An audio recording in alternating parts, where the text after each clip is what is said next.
I'm Nicholas Kristof. I recently traveled to Myanmar, a Southeast Asian country moving from dictatorship to democracy. But something tragic is unfolding here as the world stands by. Hundreds of thousands of people confined to modern-day concentration camps, and inside, a daily struggle between life and death. We have a woman who is in labor with a breech delivery. One foot has emerged. People like Munura Begum are locked up here because of their ethnicity.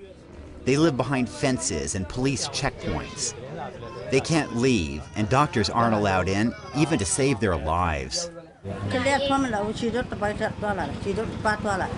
Munura has been in labor for 20 hours. Her life is at risk. So is the baby's. Is she going to die? Can you explain to them that we're journalists from the United States? We're trying to understand the situation with the Rohingya? These are the Rohingya people, a small Muslim minority originally from Bangladesh. For generations, they lived beside their Buddhist neighbors with manageable tensions. But all of that changed. Now they're nowhere to be found in the main city, just outside of the camps. This may look like a normal city market, but it's not.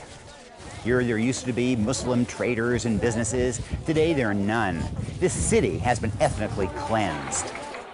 In 2012, Myanmar's new democracy unleashed long-simmering racial hatred. Violent clashes killed scores of Muslims and destroyed nearly 100,000 homes. Now the government's making that terrible situation worse. The authorities fenced the Muslims into closed camps, leaving them to rot. They can go anywhere within the camps, but they can't leave. It's like we are like being in the jail.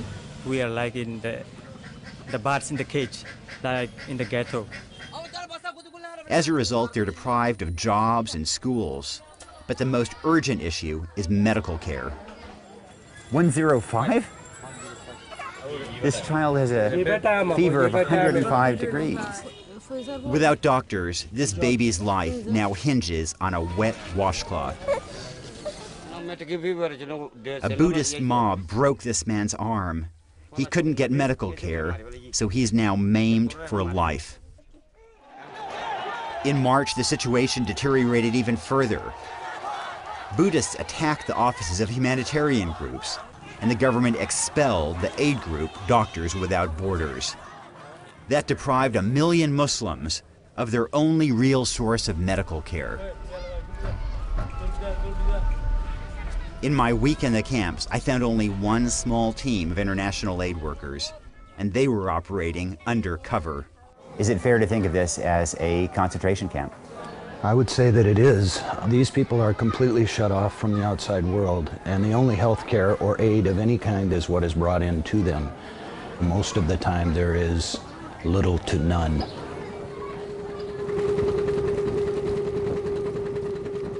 Thousands of Rohingya Muslims have risked their lives fleeing by boat to neighboring Thailand.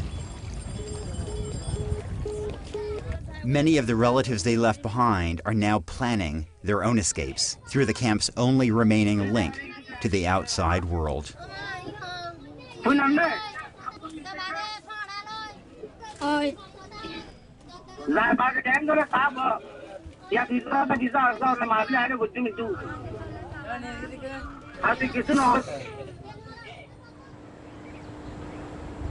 But the problems here go so far beyond the camps. I also visited rural Muslim villages where much of the violence took place. Like the camps, they're sealed off and guarded by Buddhist police who claim they're just keeping the peace. These Muslims are so isolated that when we arrived, a farmer handed us a letter written in broken English. People and Rohingya people are problem. It was a desperate plea for help. What is the biggest difficulty of people here in this village? And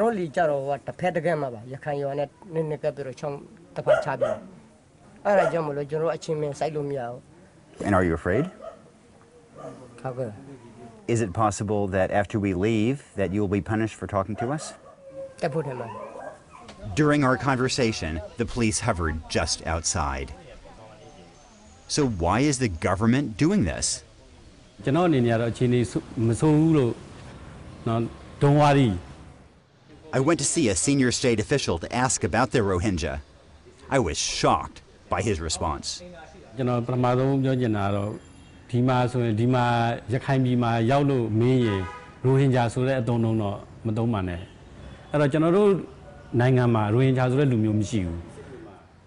How can there be progress for the Rohingya when officials deny their very existence?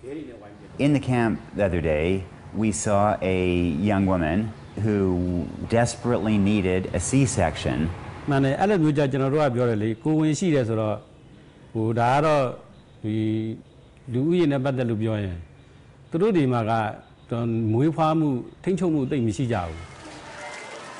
This hatred is fueled by the most unlikely leaders, Buddhist monks, like the enormously popular Wiratu, who spreads hatred on Facebook.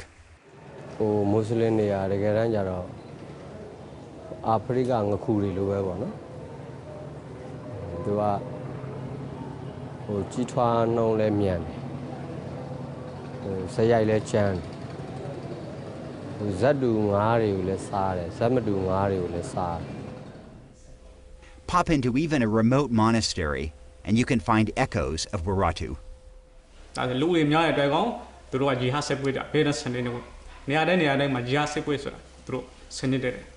Just a mile or two from here, there were about 60 people, including a number of very young children who were hacked to death. Do you have a responsibility as a religious leader to try to prevent this from happening again?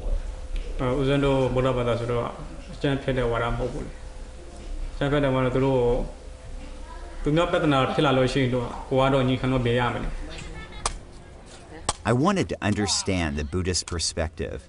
Ordinary Buddhists, like these guys, they see the Rohingya as violent, illegal immigrants who will take over. And democracy arguably makes the situation worse, as politicians compete for voters like these on nationalistic grounds.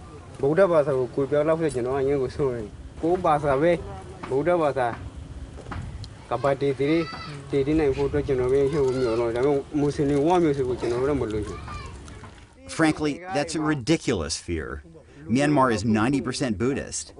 My fear is that this poison could bring down the whole country.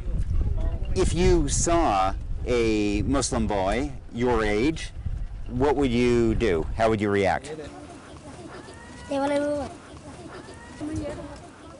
Back in the camps, Muslims with medical crises have nowhere to turn but to these makeshift pharmacies.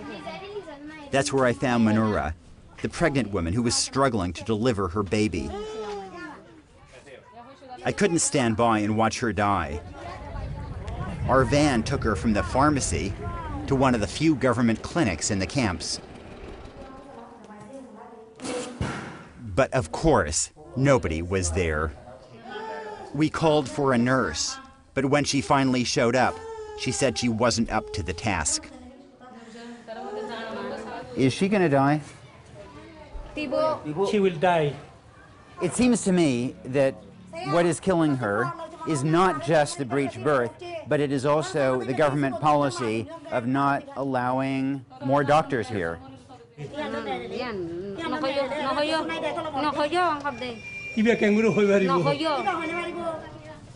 With no help to be found, Manora went home. Miraculously, she survived. Her baby girl did not. There are two Nobel Peace Prize winners who I wish could have been with me in these camps. First, there's the great democracy fighter Aung San Suu Kyi. She's been quiet on this issue. She wants to be president, so it would be politically risky to speak up for the reviled Rohingya. But come on, she's already stood up to generals. I wish she would rediscover her courage. Then there's President Obama. I wish he would speak up forcefully for 1 million people denied basic human rights like medical care. On my last day in the camps, I stumbled upon a funeral. This 35-year-old man suffered from tuberculosis, a treatable disease if you can get medicine.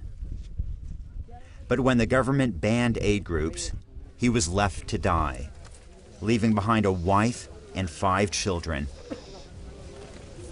One more unnecessary grave in a camp full of unnecessary graves.